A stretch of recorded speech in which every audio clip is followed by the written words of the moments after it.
Malam ini, ada kisah tentang seorang janda kaya yang kesepian, dan seorang supir muda yang sederhana tapi setia. Awalnya, hubungan mereka hanya sebatas pekerjaan. Tapi perlahan, rasa itu tumbuh, di antara kesepian, kesetiaan, dan rahasia masa lalu yang hampir menghancurkan segalanya. Sebuah kisah yang mengajarkan bahwa cinta sejati tidak selalu datang dari yang sepadan, melainkan dari hati yang tulus dan berani bertahan dalam ujian. Tulis di kolom komentar, kamu dengar cerita ini dari kota mana? Siapa tahu, cerita malam berikutnya justru tentang kisah di kotamu. Dan jangan lupa, subscribe Ruang Tengah Malam, biar kamu gak ketinggalan kisah nyata penuh makna dan air mata. Untuk kamu yang sudah subscribe, semoga hidupmu selalu dipenuhi keberkahan, rezeki yang lapang, dan cinta yang setia seperti Raka dalam cerita ini. Selamat menikmati kisahnya. Janda Kaya dan Supir Setia, sebuah cerita nyata.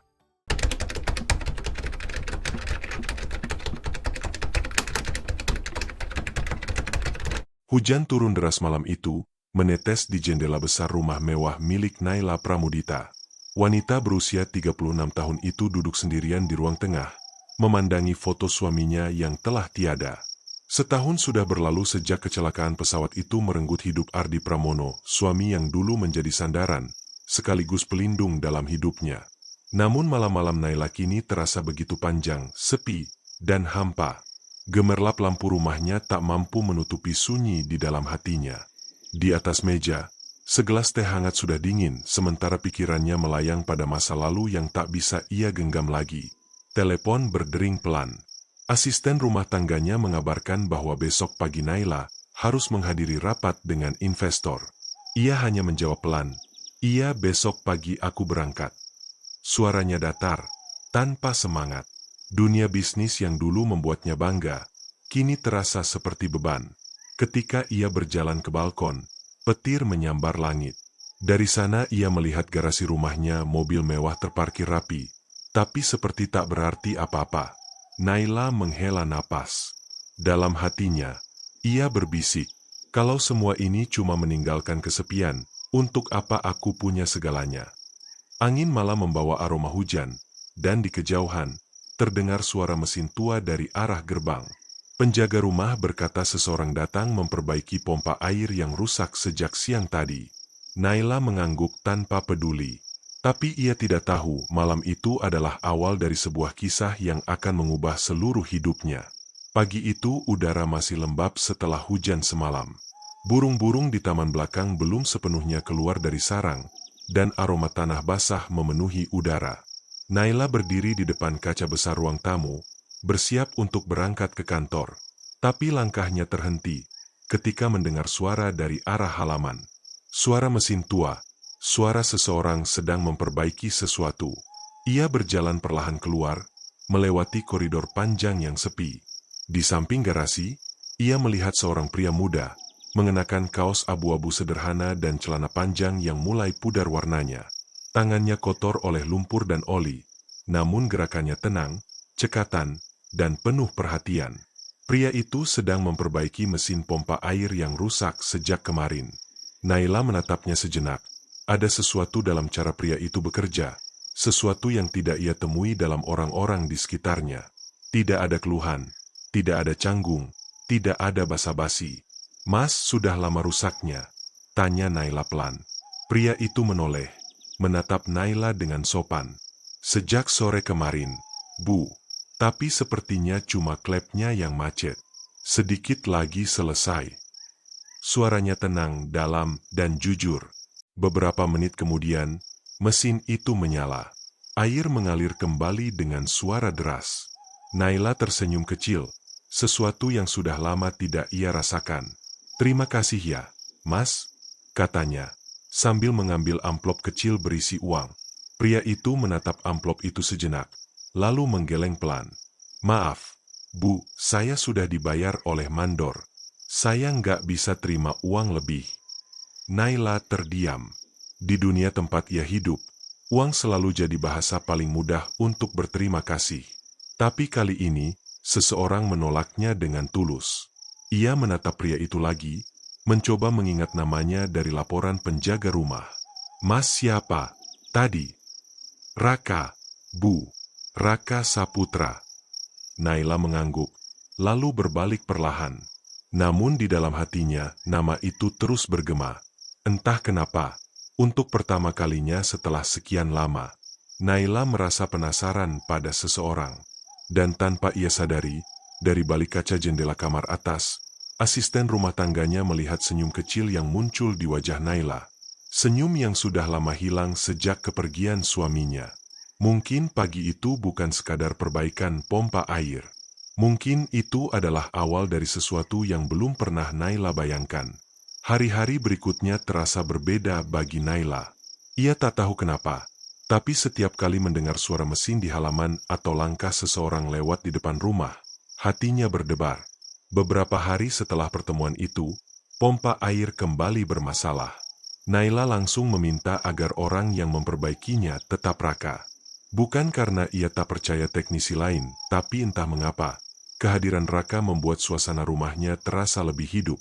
Raka datang pagi-pagi sekali, seperti biasa dengan pakaian sederhana dan senyum sopan. Ia selalu berbicara seperlunya, tidak pernah menatap lama, tidak pernah mencoba akrab. Tapi justru sikap itu yang membuat Naila merasa tenang. Saat Naila menawarinya teh hangat, Raka menolak dengan halus. "Terima kasih, Bu. Nanti saja kalau sudah selesai kerjanya." Nada suaranya lembut, tapi tegas. Seolah ia punya garis batas yang jelas antara pekerjaan dan urusan pribadi. Naila memperhatikan dari jauh. Lelaki itu berbeda. Tidak seperti kebanyakan pria yang selalu berusaha mencari perhatian darinya karena status dan kekayaannya. Raka seperti tidak peduli siapa Naila sebenarnya. Ia hanya bekerja dengan penuh tanggung jawab. Sore itu, ketika pekerjaan selesai, Naila memanggilnya ke teras. "Mas Raka," katanya pelan, "kalau saya butuh supir pribadi, apa Mas mau kerja di sini?" Raka terdiam sejenak. "Supir pribadi, Bu?" tanyanya memastikan. "Iya, saya butuh seseorang yang bisa dipercaya. Saya capek gonta-ganti orang yang cuma bisa manis di depan." Raka menunduk sopan, berpikir sebentar. "Kalau ibu benar-benar butuh, saya siap bantu. Tapi saya orangnya sederhana, Bu. Mungkin gak cocok kerja di lingkungan sebesar ini." Naila tersenyum tipis. "Justru itu yang saya cari, Mas, kesederhanaan yang tulus." Dan sejak hari itu, Raka resmi menjadi supir pribadinya. Setiap pagi ia datang lebih awal, memanaskan mobil, membuka pintu dengan sopan, dan menunggu tanpa banyak bicara. Namun di balik sikap tenangnya, ada sesuatu yang sulit ditebak. Ada masa lalu yang tampak berusaha ia sembunyikan di balik tatapan matanya. Dan tanpa sadar, setiap kali menatap Raka lewat kaca spion, Naila mulai bertanya-tanya dalam hati, siapa sebenarnya lelaki ini, dan kenapa setiap kehadirannya membuat hatinya begitu tenang. Sudah lebih dari 2 minggu Raka menjadi supir pribadi Naila. Rutinitas mereka berjalan tenang, tanpa banyak kata, tapi penuh makna yang perlahan tumbuh di antara keduanya. Setiap pagi, Raka selalu datang lebih awal. Ia menyalakan mobil dengan hati-hati, mengecek ban, memastikan semuanya siap sebelum Naila keluar rumah. Dan setiap kali Naila muncul di tangga depan, Raka selalu menyambut dengan senyum sopan sambil membuka pintu mobil. Awalnya Naila tak terlalu memperhatikan hal-hal kecil itu. Tapi entah sejak kapan, perhatian Raka yang sederhana mulai terasa berbeda. Ia memperhatikan tanpa harus melihat. Ia mengerti tanpa harus bertanya. Dan itu membuat Naila nyaman. Suatu sore, setelah menghadiri rapat panjang yang melelahkan, Naila duduk di kursi belakang dengan mata terpejam. Mobil berjalan pelan melewati jalan yang dipenuhi pepohonan rindang. Udara sore terasa lembut, seolah sedang menenangkan hatinya. "Bu Naila." Suara Raka terdengar dari depan, lembut. "Kalau ibu capek, saya pelankan saja jalannya." Naila membuka mata perlahan, menatap punggung pria itu lewat kaca depan. "Boleh, saya cuma ingin diam sebentar." Beberapa menit berlalu dalam keheningan. Hanya suara mesin dan hembusan angin yang menemani. Namun keheningan itu bukan dingin, justru hangat, menenangkan. Sampai akhirnya Naila berkata pelan, "Mas Raka, kamu sudah lama kerja jadi supir?" Raka menjawab tenang, "Baru 2 tahun, Bu. Sebelumnya kerja serabutan. Kadang di bengkel, kadang bantu di proyek." "Terus, keluarga kamu di mana?" "Di kampung, Bu. Di Klaten. Ibu saya tinggal sendiri di sana." Nada suaranya berubah lembut saat menyebut ibunya. Ada kehangatan di sana, tapi juga kesedihan kecil yang samar. Naila tersenyum. "Pasti ibu kamu bangga punya anak sebaik kamu." Raka hanya menatap jalan di depan, tanpa menjawab. Tapi dari caranya menarik napas, Naila tahu ada cerita lain yang belum ia ceritakan. Malam itu, ketika sampai di rumah, Naila sempat menatap Raka dari balik kaca jendela ruang tamu. Ia melihat pria itu merapikan mobil, memastikan semuanya bersih sebelum pergi. Bahkan setelah lampu garasi dimatikan, Raka masih sempat menunduk sebentar, seolah berterima kasih pada pekerjaan yang ia jalani. Naila menarik napas panjang. Dalam hatinya ia tahu perasaan yang tumbuh itu bukan sekadar simpati. Ada sesuatu yang lembut, hangat, dan perlahan membuatnya takut. Takut kehilangan, tapi juga takut mengakui. Hari-hari berlalu dengan tenang. Setiap pagi, Raka datang membawa udara segar. Senyumnya selalu menenangkan suasana. Ia bukan pria yang banyak bicara, tapi ada sesuatu dalam caranya memperlakukan Naila yang membuat wanita itu merasa dihargai. Bukan sebagai majikan, tapi sebagai manusia. Suatu sore, Naila meminta Raka mengantarnya ke pasar tradisional. Sebuah tempat yang sudah lama tidak ia kunjungi sejak suaminya meninggal. Ia ingin membeli bunga melati, sesuatu yang dulu disukai almarhum Ardi. Ketika turun dari mobil, beberapa orang memandang mereka heran. Wanita berpenampilan mewah bersama seorang pria sederhana. Tapi Raka tak peduli. Ia menenteng tas belanjaan tanpa canggung, berjalan di belakang Naila sambil menjaga jarak sopan. Sesekali Naila menoleh dan melihat senyum Raka yang jujur ketika membantu pedagang tua menata dagangan. Ada ketulusan yang membuat hati Naila hangat. "Mas Raka," katanya pelan, "kamu selalu tersenyum seperti itu." Raka tertawa kecil. "Senyum itu gratis, Bu. Dan kalau bisa bikin orang lain ikut tenang, kenapa tidak?" Naila hanya diam. Tapi di dadanya, ada sesuatu yang bergetar. Senyum itu bukan sekadar ramah. Itu adalah pantulan dari hati yang bersih. Malamnya, Naila teringat senyum itu lagi. Ia menatap pantulan wajahnya di cermin dan tersenyum sendiri. Untuk pertama kalinya sejak lama, ia merasa hidup kembali. Suatu malam, setelah makan malam bersama stafnya, Naila memanggil Raka untuk mengantar pulang. Di perjalanan, hujan turun perlahan. Jalanan sepi, hanya suara wiper yang bergerak ritmis. "Mas Raka," Naila berkata pelan, "kamu percaya cinta bisa datang 2 kali?"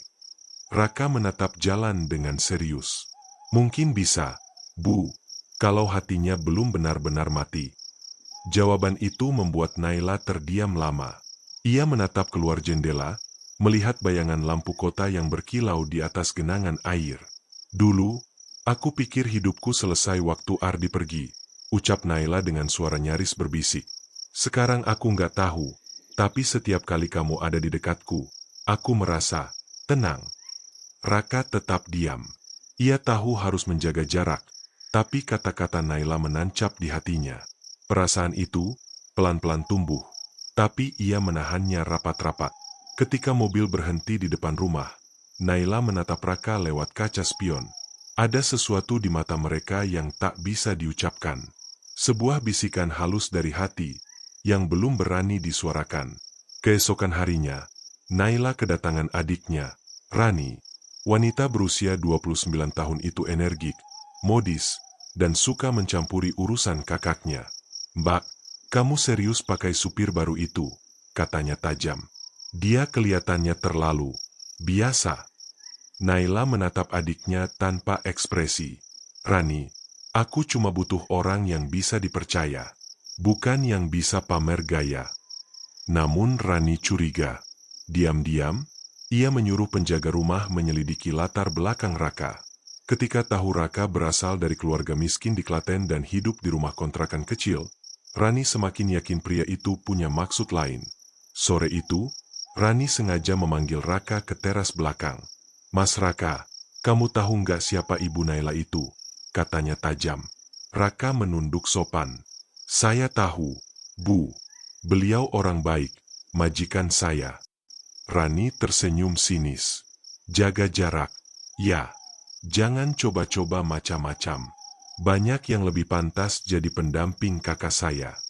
Raka hanya diam. Tapi kata-kata itu menancap dalam. Ia tahu posisinya di mana. Dan malam itu, untuk pertama kalinya, Raka menatap rumah Naila dengan perasaan campur aduk, antara kagum, takut, dan sedih. Hari-hari berikutnya, Naila merasakan perubahan. Raka jadi lebih pendiam, lebih menjaga jarak, dan jarang menatapnya.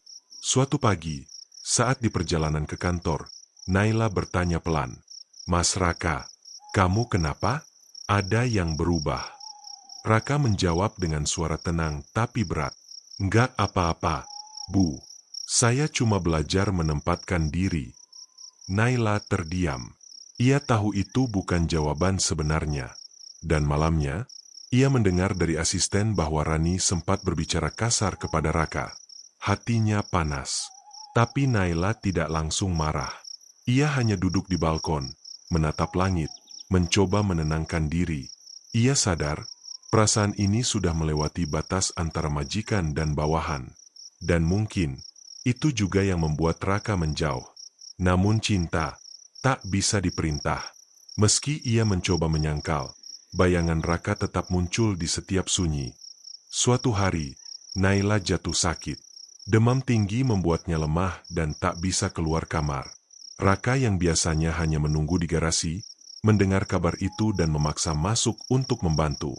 Ia menyiapkan air hangat, mengganti handuk di kening Naila, dan memanggil dokter. Malam itu, dalam keadaan setengah sadar, Naila membuka mata dan melihat Raka duduk di samping tempat tidurnya. "Mas Raka," bisiknya lemah, "kamu masih di sini?" Raka menunduk. "Sampai ibu sembuh. Saya nggak tenang kalau ninggalin." Naila menatapnya lama, lalu tersenyum samar. Air mata menetes tanpa ia sadari. Bukan karena sakit, tapi karena hatinya hangat. Saat itulah, tanpa kata, mereka tahu ada sesuatu yang dalam di antara mereka. Sesuatu yang tidak butuh pengakuan, karena sudah terasa begitu nyata. Hari demi hari, Naila membaik. Tapi kedekatan itu justru jadi buah bibir di rumah besar itu. Para pekerja berbisik, dan Rani semakin marah. Suatu malam, Rani mendatangi Raka di garasi. "Mas, saya tahu kamu orang baik, tapi hubungan ini nggak pantas.